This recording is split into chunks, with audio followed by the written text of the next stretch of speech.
New year में सब में बैठे हुए एक ही एक अंतर्यामी राम को कोटि कोटि प्रणाम।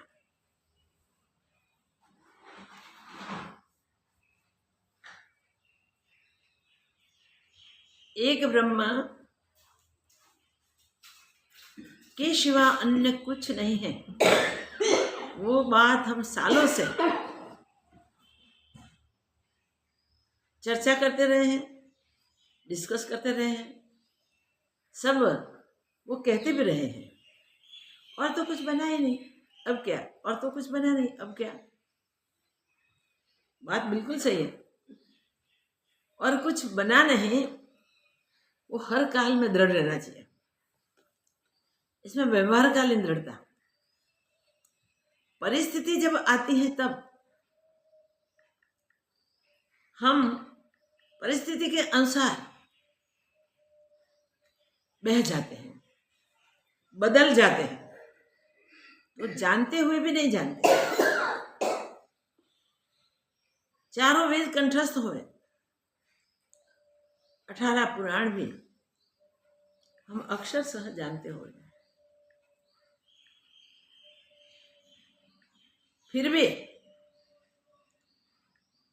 गीतादि के लिए तो नित्य पाठ होता है। और नित्य पाठ करते हुए भी ऐसा हो जाता है कि जैसी परिस्थिति बदलती है वैसे हमारा मन बदल जाता है, और मन बदलने से हम बदल जाते हैं। हमारी कैसी स्थिति होती है देखें, हम सोचें तो हम एक ही कहेंगे, ये तो दयाजनक स्थिति हो गई भाई, कि अबदल आत्मा होने के बाद भी हम वो सत्य को भूल जाते हैं और संपूर्ण जगत में जो भिन्न भिन्न दिखाई देती है चर्म चक्षु से, उसमें बह जाते हैं। अष्टावक्र गीता में 14वां प्रकरण चल रहा था। लंबे समय में बीच में विराम भी आ गया, फिर भी वो जानने की उत्सुकता सबकी बहुत रही है। बिना जाने रह भी नहीं पाते,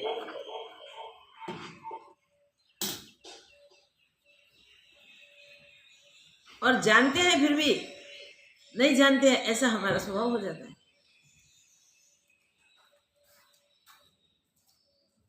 जानते हुए भी परिस्थिति बदलते ही हम मन से बदल जाते हैं, और जो परिस्थिति होती है उसके अनुसार मन भी संकल्प विकल्प करने लग जाता है। बुद्धि भी वो ही निर्णय कर लेती है, और परिस्थिति में हम भूल जाते हैं कि हमारा अभ्यास एक ही ब्रह्म का है। अगर तो हमारा अभ्यास तो सब में भगवान को देखने का है। हम अभ्यास करते करते वहां तक पहुंचते हुए कि अपने इष्ट को भक्ति करने वाले सब में निहारने की कोशिश भी करते हैं, सब में भगवान बसा है, वो बातें भी करते हैं, फिर भी ऐसी परिस्थिति क्यों होती है? क्योंकि हम बात का स्वीकार करते हैं मगर दृढ़ता नहीं उसकी। सर्व ब्रह्म का कोई भी कहे तो भी हमें होता है कि बिल्कुल सच बात है, हम भी वही कहते हैं, अनुमोदन भी करते हैं, फिर भी जैसी परिस्थिति बदली तुरंत ही हम कहाँ पहुंच जाते हैं? व्यवहार में ही गलतियां। और ज्ञान व्यवहारिक गलती मिटे बिना पाया नहीं जाता, जाना जाता है। ज्ञान होना और ज्ञान को जानना दो बात है। छोटे बच्चे को भी हम अभ्यास करवाते हैं कि तू आत्मा है, ये सब आत्मा रूप है, ये सारे भगवान के स्वरूप है। तो अभ्यास वो बात बच्चा बोलता है कि मैं आत्मा हूं, मुझे आत्मा ही कहो भाई, मैं आत्मा हूं। क्यों? कि हमने सत्संग में सुना था। छोटा बच्चा भी सत्संग में लेके जाओ तो वो सुना था उसने और उसे याद भी रह गया। तो फिर जब तक वो बच्चा जागतिक विषयों के साथ जुड़ा नहीं तब तक कहता रहेगा हाँ सब कोई भगवान है, मैं भी भगवान हूँ, आप भी भगवान है, सब भगवान है। और उनके मम्मी पापा कहते मेरे नाम दूसरा क्यों रखा है, मैं आत्मा हूं तो मुझे आत्मा कहो ना। वहां तक का उसे अभ्यास होता है। जैसे उम्र बढ़ती है उसके साथ मन में दृढ़ीभूत नहीं होने के कारण परिस्थिति के साथ बच्चा भी बह जाता है, क्योंकि घर में व्यवहार परिस्थिति के अनुसार होता है। कोई किसी में राग करता है, कोई किसी में द्वेष करता है, कोई किसी का अपमान करता है। भय क्रोध लोभ आदि के वातावरण घर में होते हैं। बाहर लेके जाओ बच्चे को तो वहां भी इस प्रकार का कोई ना कोई वातावरण मिलेगा। तो बच्चा वो सीखा था मैं भी आत्मा सब आत्मा, वो बात पे इसकी पर चढ़ जाती है। ये बात पे अज्ञान की लहर आ जाती है। फिर अपना नाम उसे जो जगतिक नाम है वही ठीक लगता है और वही वो स्वीकारता है। और माता पिता भाई भांडू आदि में ज्यादा कम जो प्रेम होता है वो प्रेम से वो बच्चा इस प्रकार ढलता है और वैसा ही करने लग जाता है। आपने बचपन में उसे सिखाया, दृढ़ नहीं किया, इसलिए ये स्थिति होती है। बाकी ज्ञान कोई मुश्किल चीज नहीं। कई लोग ऐसे कहते हैं कि माँ कहते हैं कि अब दोबारा जन्म नहीं, प्रतिज्ञा करो। तो क्या ऐसा हो जाएगा? वेदांत के अभ्यासी, वेदांत के सत्संग करने वाले और ऐसी बातें करते हैं। और वेदांत के ज्ञाता संत महात्मा भी ऐसी बातें करते हैं। मगर अभ्यास करने के लिए पहले स्वीकार होना चाहिए, मुझे दोबारा शरीर में जाना नहीं है, क्योंकि मैं सदैव आत्मा हूं। आत्मा से भिन्न और कुछ है ही नहीं। ये दृश्यादिक दिखते हैं, वो भी कोई अन्य नहीं है, वो भी वो आत्मा ही है। इस बात का स्वीकार होगा और उसके अनुसार हम ज्ञान में बरतेंगे तो ही उसकी दृढ़ता होगी। बाकी मान अपमान की परिस्थिति में हम बह जाते हैं। ये नहीं होना चाहिए भाई। अगर इस जीवन को सफल करना है, इस जन्म में ही हमें जन्मों की श्रृंखला तोड़ देनी है, तो हमें एक ज्ञान की दृढ़ता करनी ही पड़ेगी और परिस्थिति में बहना नहीं है। परिस्थिति तो बदलने वाली ही है, कभी किसी की परिस्थिति एक समान नहीं रहती। कोई भी मनुष्य की परिस्थिति एक समान कभी भी नहीं रहती, वो बदलने वाली ही है, हम सब जानते हैं। कुछ समय पहले नन्हे मुन्ने बच्चे थे, युवानी कहाँ गई? बचपन भी गया, युवानी भी गई, वृद्धावस्था आ गई, तो भी हमारा मन आत्म स्वीकार नहीं कर सकता, आत्म व्यवहार नहीं कर सकता। तो बिना व्यवहार तो ज्ञान होता ही नहीं, बिना व्यवहार तो ज्ञान संभवित ही नहीं।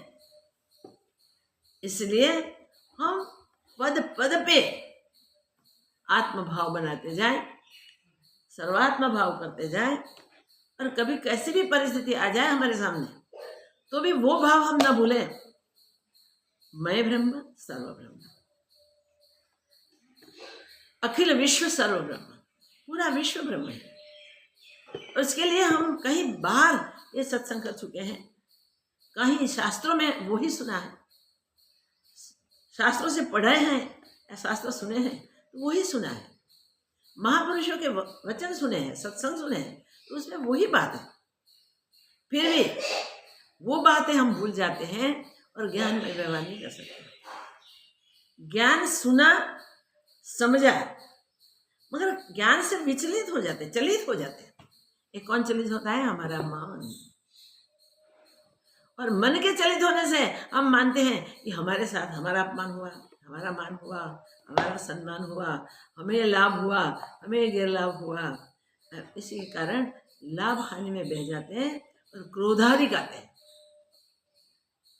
क्रोधाधिक पहले हमें ही खाता है, हमारा ही विनाश करता है, और बाद में और उसका स्वीकार करेंगे ये मेरे पर ही करते हैं, तो वो भी गुस्से हो जाएंगे। हम ज्ञान में भूल गए व्यवहार। ज्ञान में व्यवहार करना था, वो ज्ञान की दृढ़ता करने के लिए हमने स्वीकार तो कर लिया था, बाद में भूल गए तो क्या होगा? जो हमने की है यात्रा, तो यात्रा में पानी फिर जाएगा।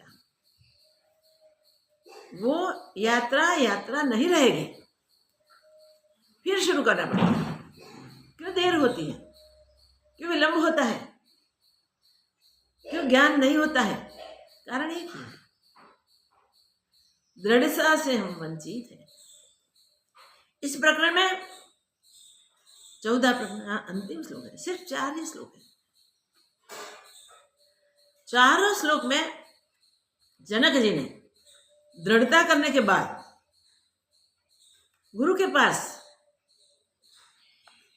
जो प्रश्न किया है, वो प्रश्न के उत्तर जिस प्रकार वो दे रहे हैं, खुद के अनुभव के उत्तर। पहले तो प्रश्न ही था, ज्ञान जिज्ञासा लेके ही गए थे, कैसे ज्ञान प्राप्त हो गए, वो उनका प्रश्न था। वो जानते थे ज्ञान के साधन वैराग्य आदि, विवेक वैराग्य सत संपत्ति, तो वो कहते थे इसमें जरूरी वैराग्य है, वैराग्य के बिना और कोई नहीं, कुछ नहीं हो सकता। तो उस वैराग्य के लिए वही पूछते हैं, वैराग्य कैसे प्राप्त हो? वो जनक महाराज सत्संग सुन के गुरुमुख से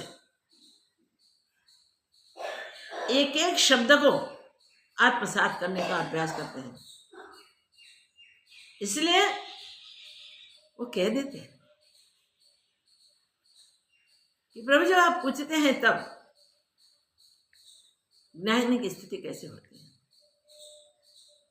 ये हमने बोला, हमने देखा कि ज्यादा करके यहाँ जनक महाराज जी बोले हैं, अष्टावक्र जी भी नहीं बोलते, क्योंकि ज्ञानी की दशा ज्ञानी जाने। इस अंतिम श्लोक में 14 प्रकरण के अंतिम श्लोक में वो बताया गया है कि ज्ञानी की मनस्थिति, ज्ञानी के व्यवहार को ज्ञानी ही जान सकता है और कोई नहीं जान सकता। ये व्यवहार कैसा होता है, किस प्रकार होता है, और क्या हम जान सकते हैं? यहाँ स्पष्ट कहा है कि ज्ञानी का व्यवहार ज्ञानी ही जान सकता है। हम तब जान सके हमें ज्ञान हो जाए, तो ज्ञान प्राप्त करना ही पड़ेगा। और ज्ञान की प्राप्ति से स्वाभाविक दूसरा जन्म नहीं होने वाला। जब हमारा अभ्यास ज्ञान प्राप्ति की तरफ है, वही पुरुषार्थ कर रहे हैं, और सिर्फ वाणी से सुना हुआ नहीं, कंठस्थ करके हमने कोई प्रवचन ही दे दी, वो नहीं। शास्त्र पढ़े, बहुत पढ़े, मगर शास्त्र के प्रैक्टिकल अनुभूति के लिए हमने अपनी परीक्षा नहीं की, तब तक ये गलतियां, व्यवहारिक गलतियां होगी। स्वीकार करके दृढ़ता करनी है और दृढ़तापूर्ण व्यवहार होना चाहिए। वो व्यवहार होने से स्वाभाविक अपने स्वरूप को हम जान लेते हैं, उसमें कुछ मेहनत करने की होती नहीं है, सहज सहज वो ज्ञान होता ही है। सहज सहज ज्ञान हो जाता है कैसे हो गया, किस प्रकार, पता भी नहीं चलता। अज्ञान कहाँ नष्ट हो गया पता नहीं चलता। सूर्योदय हुए तो अंधकार चला जाता है, मगर एक बात याद रखें, सूर्योदय होते पहले उषा आती है। सूर्य की किरणें तो दूर दूर होती है, किरणों का प्रभाव ऐसा है कि आकाश में उषा खिल जाती है और अंधेरा नष्ट होने लगता है। तब मन की स्थिति इस प्रकार जब होवे कि कुछ भी परिस्थिति बने तो भी हमारा मन वही सोचे, कोई बात नहीं, कोई बात नहीं, ब्रह्म लटका करे ब्रह्म के साथ, ब्रह्म ही ब्रह्म बरत रहा है। अगर मान होता है तब भी ब्रह्म ही है, अपमान होता है तब भी ब्रह्म है। लाभ होते हैं ब्रह्म, लाभ में हमेशा रहे ऐसा ना हो, नुकसान भी हो सके, तो लाभ होवे तो भी ब्रह्म है, कोई नुकसान कर जाए तो भी ब्रह्म है, हर हाल में ब्रह्म। ऐसी दृढ़ता जब हो जाती है तब कैसे ज्ञान हो गया पता ही नहीं चलेगा। तो ये चारों श्लोक को फिर हम पढ़ेंगे और अंतिम श्लोक की आज चर्चा करेंगे।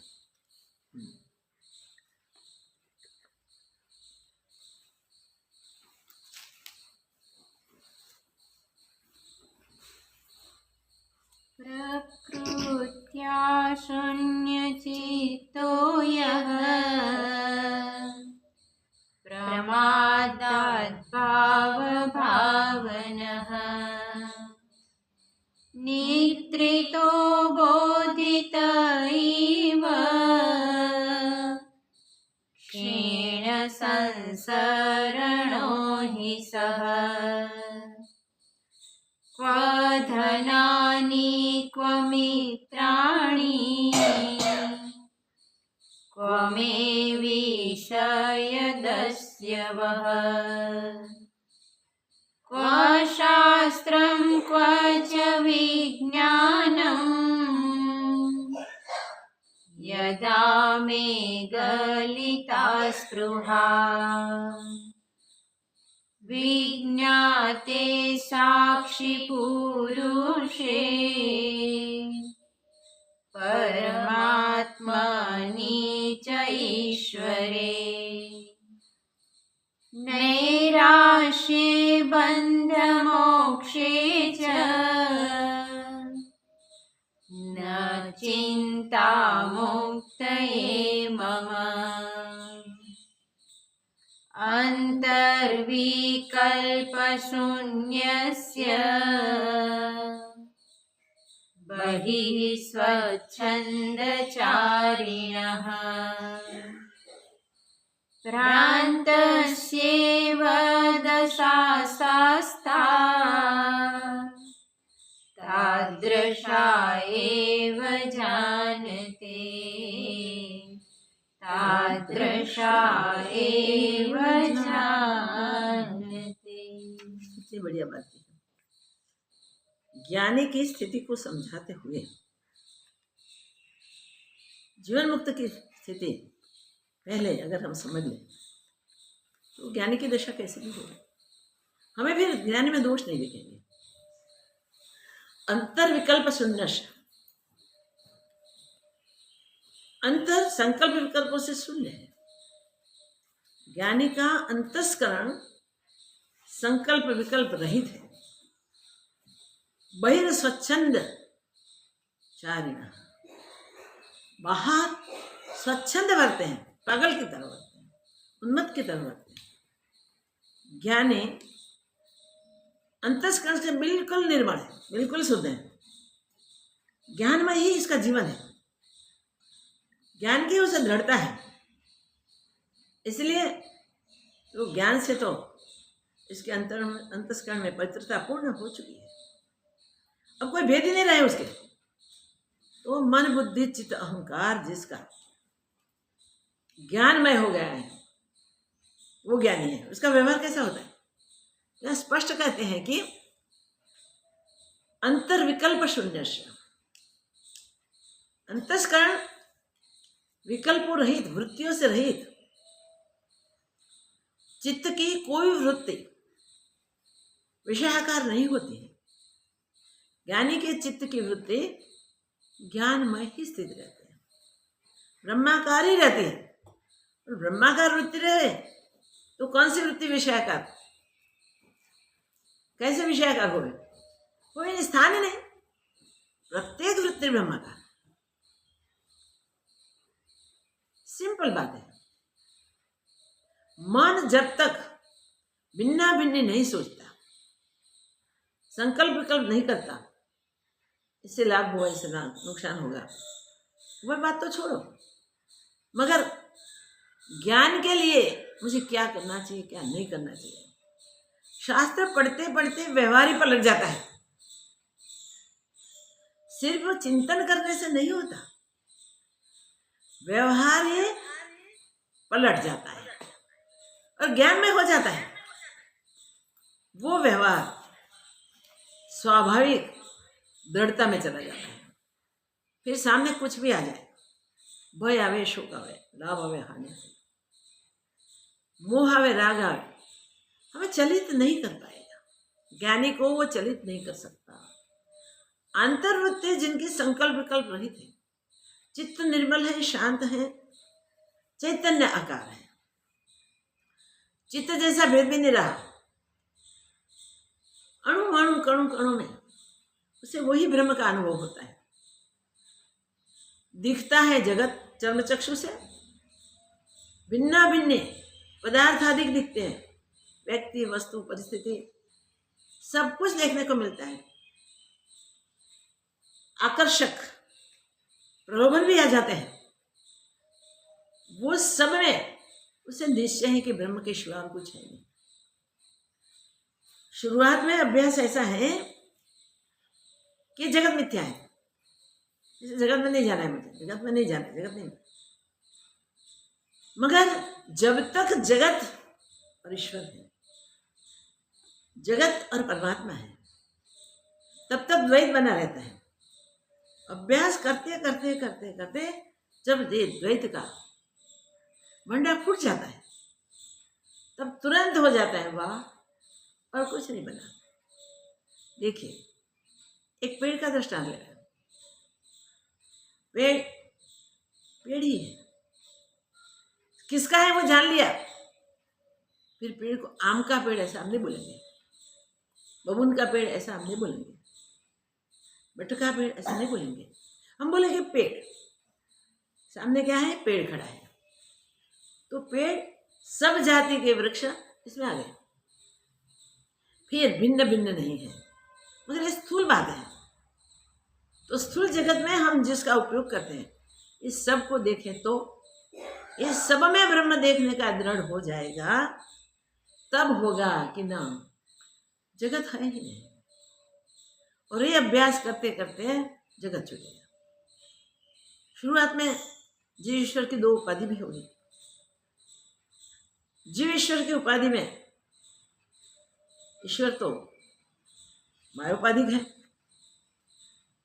अष्टधा प्रकृति उसके अधीन है, और जीव जीव भाव में अपने कर्मों के अनुसार पूर्व कर्मों में से जो इस शरीर बनने के लिए निमित्त बने, तैयार हुए, पक्व हो गए, वो पक्व फलों के अनुसार वो भुगतने के लिए शरीर लेके जीव आ जाता है। और जीव इसके अनुसार जो कर्मों से प्रारब्ध बना है, उस प्रारब्ध के अनुसार बचपन से व्यवहार करने को लग जाता है। उसको कोई ज्ञान नहीं है तब भी, मगर देखिए तो ज्ञान होवे ना होवे, कर्म कर्म ही होता है। अरे कर्म बंधन किए बिना नहीं रहता जब तक अकर्ता भाव नहीं होता। तो बचपन में कैसे अकर्ता भाव है? वो तो मुश्किल है। बच्चा सहज सहज बरतता है। जन्म के शुरुआत में पहला श्वास इस पृथ्वी पे हम लेते हैं, वहां से अंतिम श्वास तक हमें हम कुछ है, अहम अस्मि, तो हम कुछ है, मैं हूँ, वहां से शुरू हुई वृत्ति। और मैं हूँ तो मेरा भी है, मेरा भी आ गया।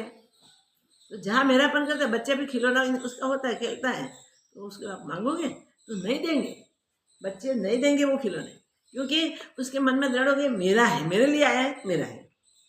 ये मेरापन ने कब से दृढ़ता करवा दी है। आज के बच्चों में वो बातें अब बढ़ रही हैं। पहले के बच्चों को तो वो सिखाया जाता, बेटा नहीं है ना, बांट के खेलना, बांट के खाना, बांट के पीना, बांट के सब कुछ करना। वो भी अन्य नहीं है, दूसरा नहीं है, वो तेरा ही रूप है। जो तू बालक है वो भी बालक है। इसलिए तुम मैं नहीं करो, क्योंकि तुम्हारे में भी भगवान बस रहे हैं, इसमें भी भगवान बस रहे हैं। तो एक दूसरे में भगवान देखने का। कभी बालकों में गलती हो जाती है व्यवहार में, तब माता पिता दोनों पक्ष के वो सिखाते थे। इसलिए संस्कार कुछ बने रहते थे और हम जाने सुनते भी हैं। कई लोग कहते हैं हमारे दादा था ना, वो तो अगले दिन कह दिया था जिसको बुलाना बुला दो, कल मुझे जाना है, भगवान मुझे लेने को आने वाले हैं। देखिए, और कोई शास्त्रों का बड़ा अभ्यास नहीं किया था, मुझे संस्कार परंपरागत आते थे। वो संस्कार से उसको दृढ़ हो गया और भगवान का नाम ही लिया, और वो भगवान आकार वृत्तियां ब्रह्माकार हो गई। और ब्रह्माकार वृत्तियां ने उसको राग द्वेषादि से दूर रखे और नाम जप करते करते करते करते नाम रूप हो गए। तो ज्ञान इतना सहज है, इसमें हम कभी भी अहंकार करते हैं, वहां से हमारी शुरुआत हो जाती है कर्म बंधन की। पुराने कर्म भुगत के खत्म करने के लिए तो हम आए हैं, हमको भेज दिए गए हैं। उसको खत्म करने की जगह नए कर्म बांधते हैं। पुराने कर्म खत्म भी होते हैं, मगर कर्म करते समय जो कर्तापन है वो कर्तापन नहीं मिटेगा, तो ये फिर किए हुए कर्म के फल भी बनेंगे, तो फिर जन्म होगा। जन्मों की श्रृंखला बनती रहेगी, मिटेगी नहीं। 84 लक्ष योनि के जीवन है, 84 लक्ष योनियों में फिरना कितना समय चाहिए। ये जीव जंतु भी हमारे जैसे ही है, पर उसके भाग्य में ज्ञान होना संभवित नहीं है, क्योंकि ज्ञान को समझ नहीं सकते तो दृढ़ता भी नहीं कर सकते। हमारे लिए भगवान की कृपा है। हमको बेचते समय ही भगवान ने वो संकल्प किया है हमारे पूर्व कर्मों के आधार पे। ये जीवात्मा मनुष्य जन्म में जाकर अगर पुरुषार्थ करे तो वो ज्ञान को प्राप्त कर लेगा, ब्रह्म स्वरूप को जान लेगा और ब्रह्ममय हो जाएगा। इसीलिए यहाँ कहा गया है कि ज्ञानी की स्थिति को ज्ञानी जाने, ज्ञानी की गति को ज्ञानी जाने। जो ज्ञानी होता है, पहले पूर्व में ज्ञानी नहीं था, अज्ञान था उसके हृदय में, अज्ञान था उसके कर्मों में, इसलिए वो अज्ञान के कारण फिर दूसरे जन्म में आया है। अब वो कर्म पूरे खत्म करते समय कर्तापन रहेगा तो क्या होगा, फिर शरीर। जब तक हम कर्तापन छोड़ते नहीं तब तक इस प्रकार जन्म मरण की श्रृंखला होती है। तो पहले से हम ये समझ लिया है सबने, हमें दृढ़ता करनी कि अब दोबारा शरीर में जाना नहीं है हमें, और जाना नहीं ऐसे हमारा संकल्प, ऐसी हमारी प्रतिज्ञा है, तो हम व्यवहार भी कैसा करेंगे, ज्ञान में व्यवहार करेंगे, फिर बंधन न हो वैसा व्यवहार करेंगे। क्षमा, उदारता, कारुण्य, आर्जव, ये सारे गुण हमारे में ऑटोमेटिक आते जाएंगे। हमारा व्यवहार शुद्ध हो जाएगा, पवित्र हो जाएगा, और ये पवित्र व्यवहार से ब्रह्म भाव दृढ़ीभूत होगा। ये दृढ़ता करने के लिए मनुष्य जन्म है, याद रखें हम। और यहाँ ये स्पष्ट बताया कि जिसको ज्ञान हो गया वो कैसा, किस प्रकार व्यवहार करेगा। भगवद गीता में भी स्थित प्रज्ञ के लक्षण बताए होंगे। ऐसे सब शास्त्रों ने कोई न कोई प्रकार से ज्ञानी की बात बताई है। पहले क्यों बताई, इसीलिए कि हम समझ ले कि ज्ञान में हमारी क्या स्थिति हो सकती है। तो ये स्थिति प्राप्त करने के लिए हमें दृढ़ता करनी है, प्रतिज्ञाबद्ध होना है। जो प्रतिज्ञाबद्ध होते हैं वो स्वाभाविक ही इस प्रकार ही बरतते हैं। अपनी भूल होती है तो भूल संभल जाते हैं, उसको होता है कि नहीं, यहाँ व्यवहार में हमारी गलती होगी, यहाँ व्यवहार में हमारी गलती होगी। कैसी गलती? वो गोरखनाथ जैसा। गोरखनाथ खेत जोतने के लिए खेत में गए थे। वहां एक संतों की बड़ी वार्ता लंबी है, मैं शॉर्ट में कहती हूँ। वहां संतों की एक मंडली यात्रा के निकली हुई उनके खेत से निकलती थी। तो उन्होंने उस संत की मंडली के पास जाके प्रणाम किया, अपने खेत में बुलाए, बिठाए और ज्ञान चर्चा की। तो उस गोरखनाथ ने पूछा, आप जैसी स्थिति हमारी कैसा हो गई? तो उन्होंने एक ही बात पाई, आपको अगर हमारी जैसी स्थिति पानी है तो पहले शिष्य बनो और फिर ज्ञान मिल जाएगा, फिर गुरु कहे वैसे बरतो, ऑटोमेटिक होगा। तो बोले हाँ, उसके लिए क्या करना पड़ेगा मुझे? तो तुम्हारा मन हमें दे दो। संत मंडली तो ये सत्संग के बाद चली गई। शाम हुई, गोरख जी को जाना था घर, हल छोड़ा और वो जो बुल थे, बेल थे, उसको थोड़ा चारा चराए और सोचा कि अब तो सूर्यास्त हो गया है, जाना चाहिए मुझे। बेलों को फिर बुलाया, तैयारी की और निकलते थे और विचार आया, अरे अरे ये तो मन ने विचारा, मन तो मैंने गुरु को दे दिया है, अब मन का मैं उपयोग कैसे कर सकता? इस प्रकार रात भर विचारते रहे, गुरु को दे दिया मन, अब वापिस कैसे लो? वहां से हट नहीं पाए। सुबह सब खेत में पहुंचे भी, क्या हुआ, कल के गए आए नहीं, बैठे थे।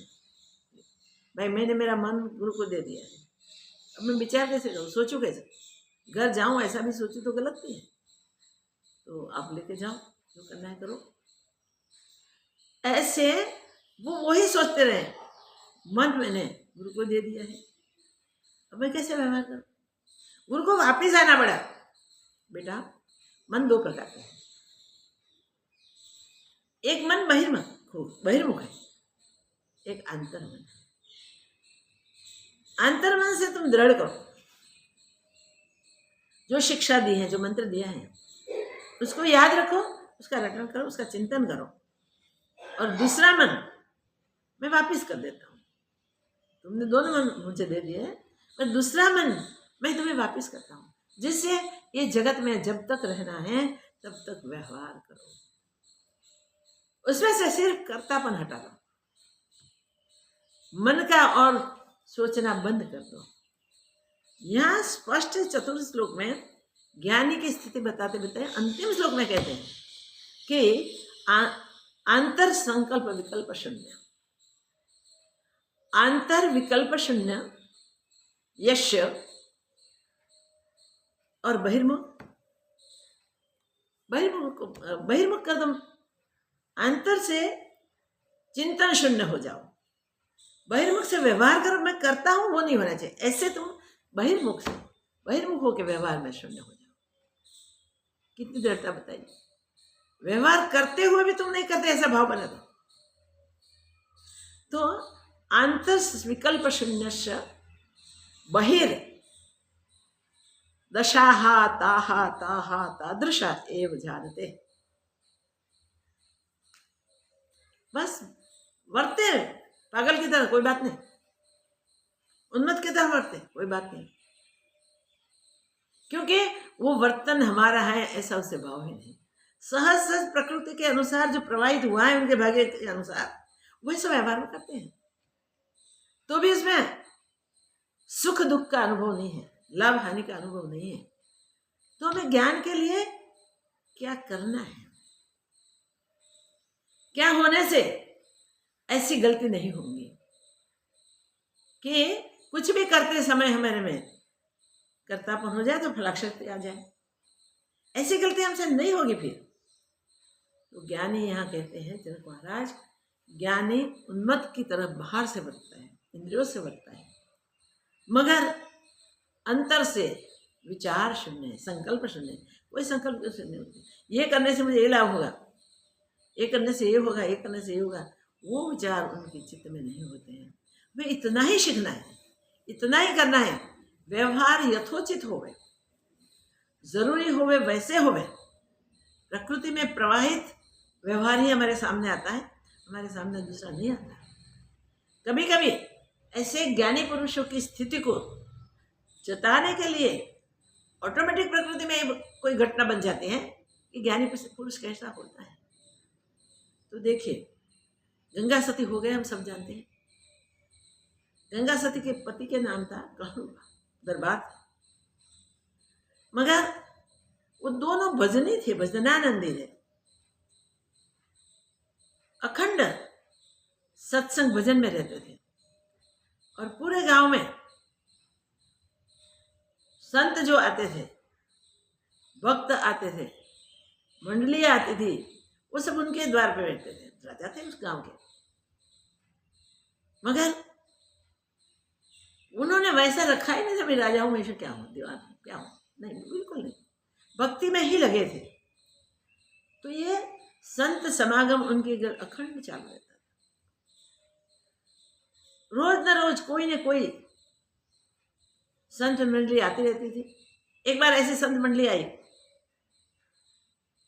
तो गंगा सती तो खुद अनाज पीसते थे और रोटी बना के खिलाते थे। तो ये मंडली तो आती थी, रहती थी, कोई 2-4 दिन रहे, कोई 1 दिन रहे, कोई ज़्यादा रहे, रहती थी। और सुबह शाम कहलूबा और गंगा सती भजन में रत, फिर भी संतों को जमाने में भी इतने ही रत रहते थे। ऐसा नहीं मैं भजन कब करूँगा, हमसे भजन कब होगा, मेरे इतने जप हैं, इतने जप का मेरा संकल्प है, मेरा ये है, मैं कब करूँगा, ये सब करूँगा, तो नहीं। व्यवहार के साथ ज्ञान चलता रहता था और ज्ञान के कारण व्यवहार उत्तम होता था। ऐसे में एक भगत ने आके कहा कि आज संत सब मेरे वहां प्रसाद लेने के लिए ऊपर को पधारेंगे, आपको लेके ही आना है संतों को। तो मैंने बोला ठीक। सत्संग भजन चलता था, दोपहर का टाइम हुआ, फिर वो बुलाने के लिए कोई आया, क्यों भोजन का प्रसाद का टाइम हो गया है, चलो सब संतों को पधारना है। तो उठ के कहूँगा सबको लेके निकले। रास्ते में देखो अज्ञानी की क्या दशा होती है, हम देखें अज्ञानी की क्या स्थिति होती है और कैसा व्यवहार होता है। बीच में चौराहे पे, गांव में चौराहा होता है, चौराहे पे कुछ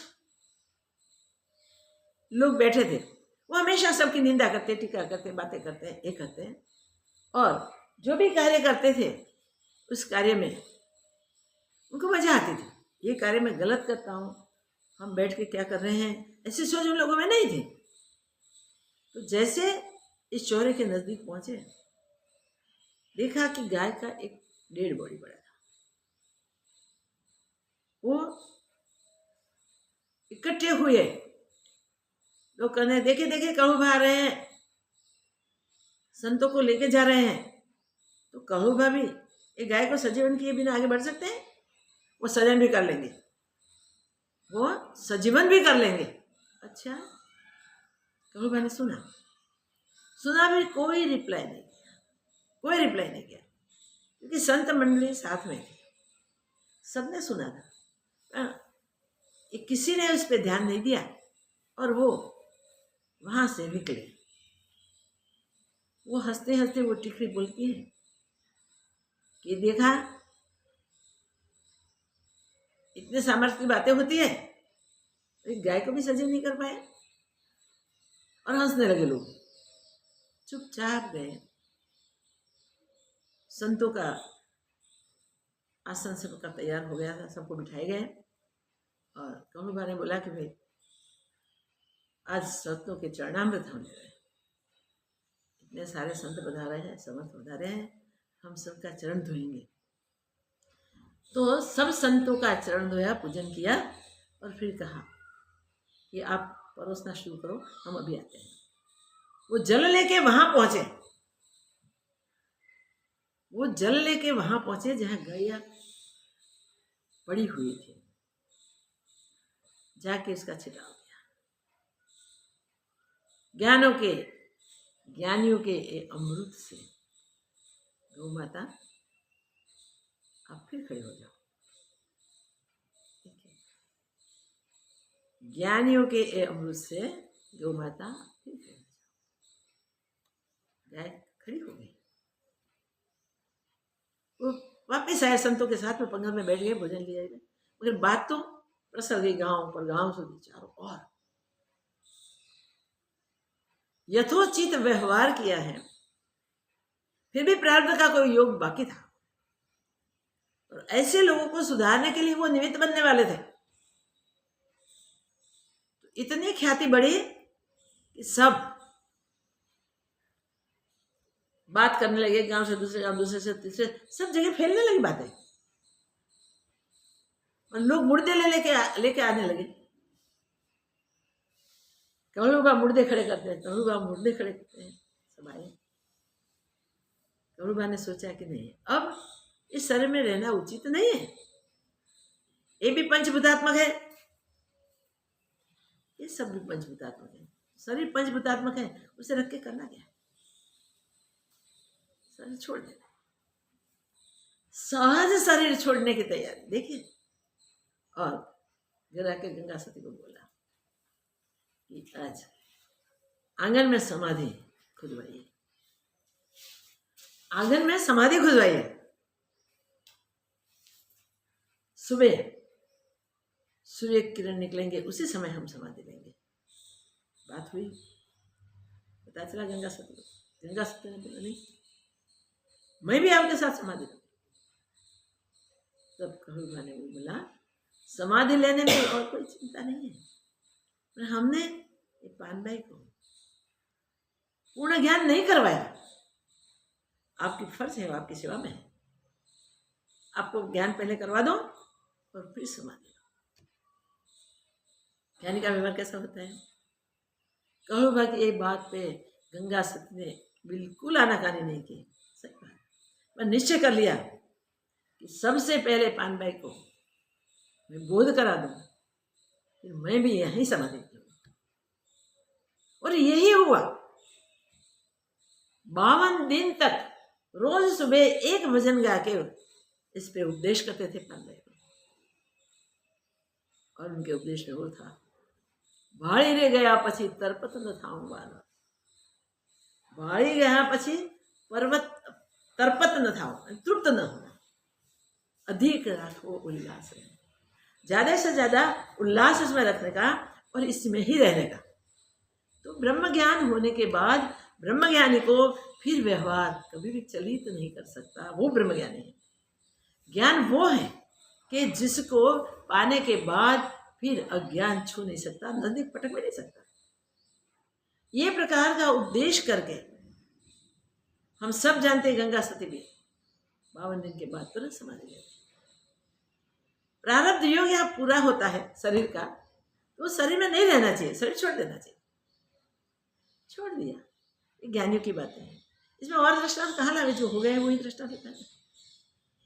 हमें भी अगर जनक महाराज की तरह दृढ़तापूर्ण ज्ञान करना है, गंगा सती, पान भाई और कहुआ जैसे ज्ञान पा लिया, ज्ञान में व्यवहार किया और फिर कंचुकी की तरह, सांप जैसे कंचुकी की तरह वैसे शरीर छोड़ दे, न हर्ष न शोक, कुछ भी नहीं, और ज्ञान में हो जाए, तो फिर दोबारा शरीर होने वाला ही नहीं, होगा ही नहीं। तो सबसे पहले अंतस्करण को संकल्प रहित बनाना है। हमारा मन और कोई विचार करे ही नहीं।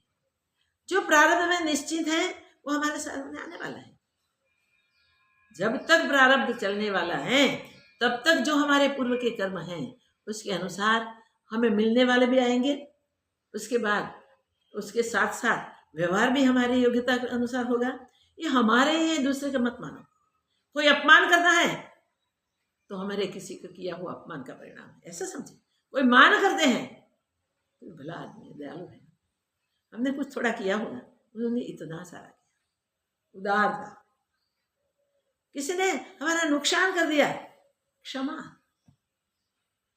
तो ये स्वाभाविक हो जाते हैं, ये गुण के लिए उसे याद नहीं करने पड़ते। जब हमारा सर्व व्यवहार स्मृति में फिर लाए बिना भी हो जाता है ज्ञानमय, तब हम ज्ञानी। वहां तक पहुंचते हैं। अभ्यास कड़ा है भाई, सामान्य नहीं है, मगर सहज सहज करने से सहज सहज गुण रवत कबीरा। कबीरा ने कहा, देखिए कितने सरल बात है। अब कबीरा को याद किया तो कबीरा का एक छोटा सा दृष्टांत बीच में लिया था। कबीर का पुत्र था, कौन था? कमाल। कमाल कबीर जैसा ही ज्ञानी हो गया था, वह रहता था कबीर जी के साथ। तो भक्तों में, लोगों में चर्चा होने लगी कि अब कमाल ले लेगा गादी, कबीर दे देंगे उसको गादी। पिता पुत्र का ये हुआ शुरू। ऐसी बात चलती चलती चलती किसी ने आके कबीर जी को कहा कि ऐसी बात लोगों में हो रही है। तो कबीर जी ने सबके बीच पूछ लिया, क्या करना चाहिए मुझे? तो किसने बोल दिया, कबीर को कमाल को निकाल देना चाहिए। बड़ी जगह थी, दूर एक झोपड़ी बना दी कमाल की, और कमाल को बोल दिया, अब से आपको वहां जाकर भजन करना है, वहीं रहना है, मेरे साथ नहीं रहोगे। कमाल ने क्यों ऐसा क्वेश्चन नहीं किया। कमाल जाके वो झोपड़ी में रहने लगा। फिर वहां के राजा आते थे, नियमित थे कमाल कबीर के दर्शन करने के। तो कुछ सोना मोहरे लेके आए, साथ में एक अच्छा कीमती हीरा भी लेके आए, कबीर के चरणों में रखा। कबीर ने बोला कि ये बोझ उठा के क्या है भाई?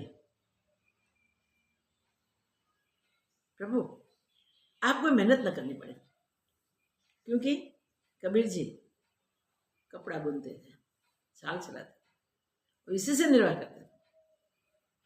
तो बोले आपको, मेरे गुरु जी आप, और आप ऐसे मेहनत करें, आपको फिर कभी मेहनत न करनी पड़े, इसलिए मैं धन लेके आया हूँ। अरे भाई धन क्या है, तो बोझ है। कबीर जी ने मना कर दिया, ये मुझे नहीं चाहिए। तो मैं क्या कर दूं उसको?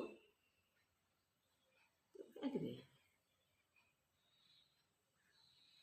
वो राजा ने सोचा कि मूल्यवान है, समझते नहीं गुरु जी, मगर जरूर तो पड़ेगा, तो और कहीं कुछ नहीं रख सकते। हीरा छोड़ के गए।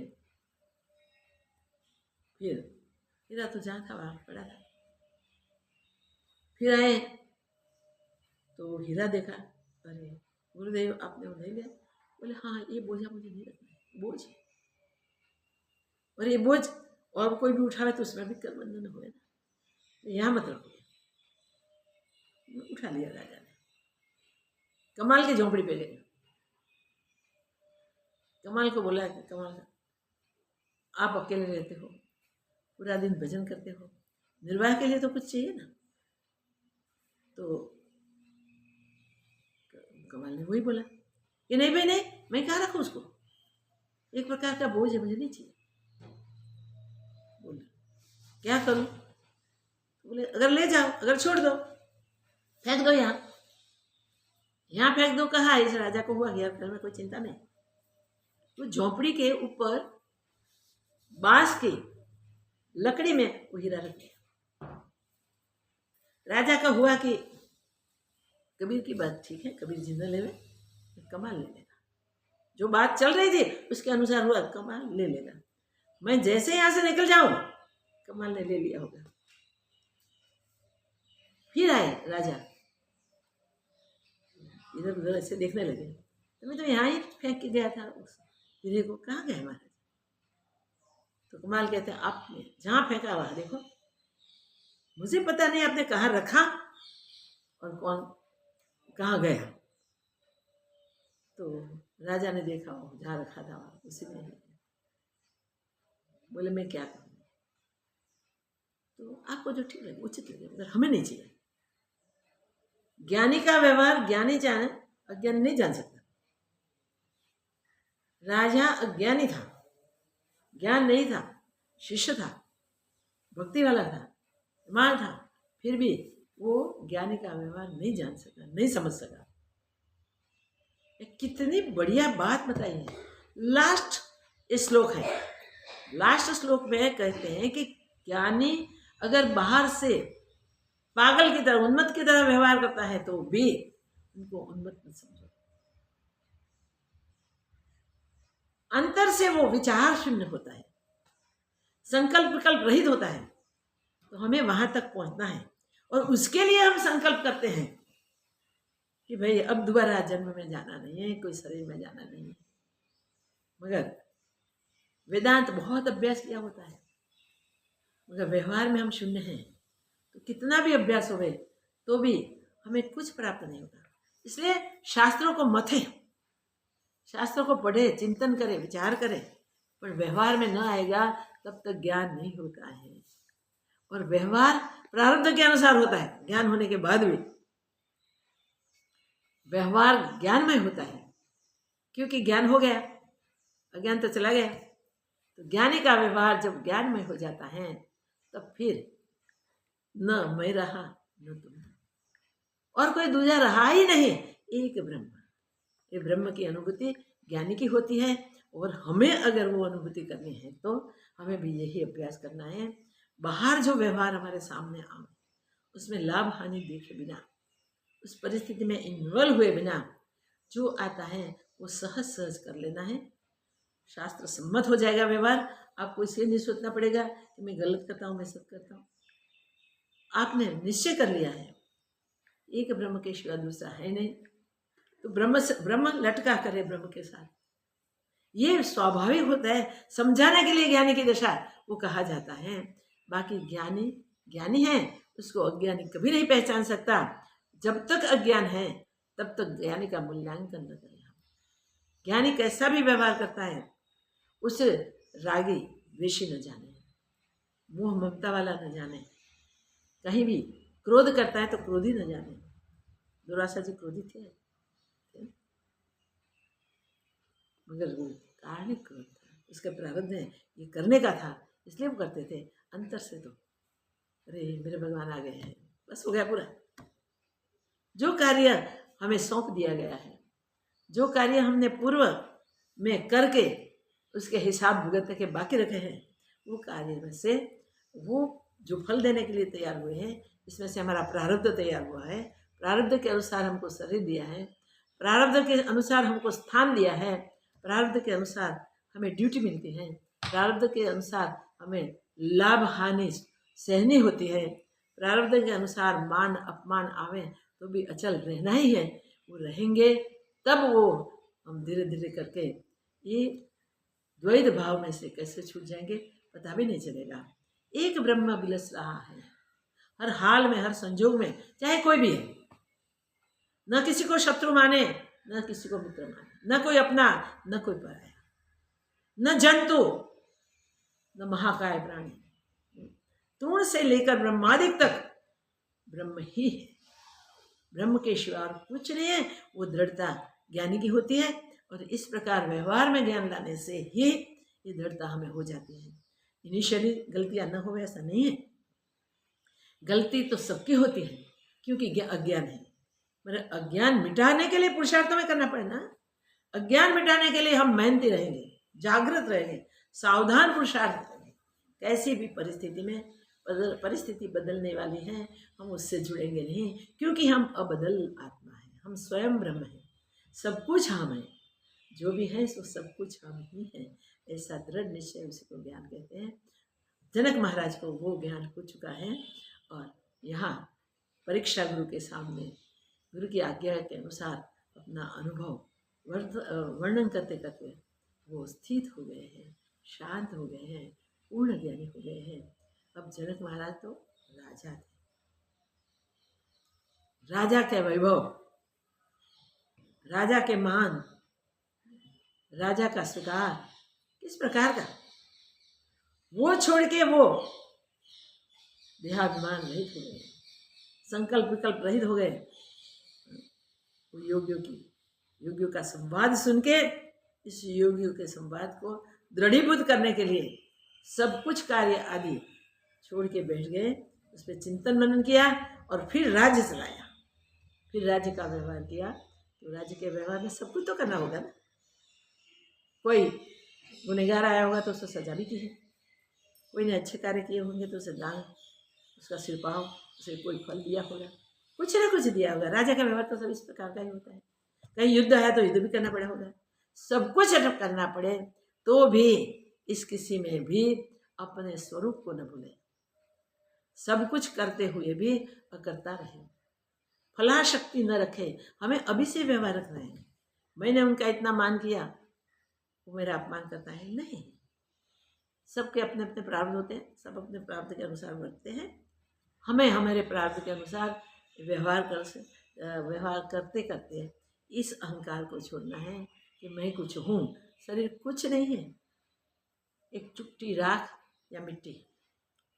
जब नहीं रहेगा तब न कोई याद करेगा राजा था, श्रेष्ठ था, शाहूकार था, या गरीब था, मूर्ख था, ऐसा कोई याद नहीं करेगा।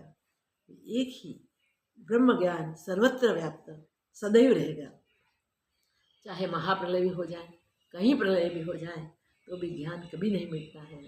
इसलिए अपनी संस्कृति सनातन संस्कृति है, इसलिए सनातन कहते हैं। जो कभी किसी का अंत नहीं आता वो सनातन है।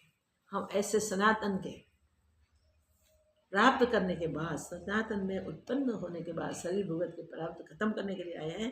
फिर हम वो न करें तो फिर तो जन्म मरण के चक्र है ही। तो ये सारी बातें करते करते हम फिर वही संकल्प करेंगे, अब दोबारा दूसरा शरीर नहीं, जन्म नहीं लेना, नहीं हमें। हम इसके लिए जो करना पड़ेगा वो सब कुछ करेंगे।